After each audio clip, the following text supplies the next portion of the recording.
L-Ena Malta temmen li għas-sajf li ġej meta jkollna mewġa ta' sħana wara l-oħra se jkollna biżżejjed enerġija biex isservi għad-domanda li hawn fil-Gżejjer Maltin bla ma nesperjenzaw tuħ ta' dawl. Dan intqal mill-Ena Malta f'kummenti li Times of Malta għalkemm qalet li qatt m'hemmx offerta magħżula biex isir il-proġett ta' 46 miljun euro għall-impjant temporanju tal-enerġija f'każ li pajjiżna jerġa' jesperjenza tuħ ta' dawl ta' sigħatu ġranet sħaħ fl-eqel tas-sajf. Jidher li dan il-proġett mhux qed jingħata wisq importanza għal fatt li l-Ena Malta għadha temmen li tuħ ta' dawl li esperjenzajna m'għandux x'jaqsam ma' produzzjoni tal-elettriku iżda ma' distribuzzjoni. L-impjant emerġenza li għandu jsir f'Delimara għandu l-iskop li jagħti l-elettriku lil xi wħud mill-irħula u bliet f'każ li Malta terġa' tesperjenza tuħ ta' dawl mifrux mal-pajjiż kollu. Dan kien tħabbar fil-budget li għadda u l-impjant għandu jaħdem temporanjament għal sentejn sakemm Malta jkollha it-tieni interconnector. It-tieġa li l-Gvern u azzjoni immedjata dwar din is-sitwazzjoni tidher bżonjuża aktar minn qatt qabel wara li f'Lulju li għadda. Malta esperjenzat id-dawl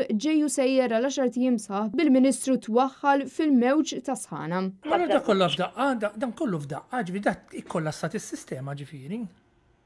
Għandek temperaturi estremi li mhumiex qegħdin jgħinu li joħolqu dawn it-tip ta' sitwazzjonijiet. Għax l-infrastruttura għandha bżonn tiġi rinnovata, naqblu?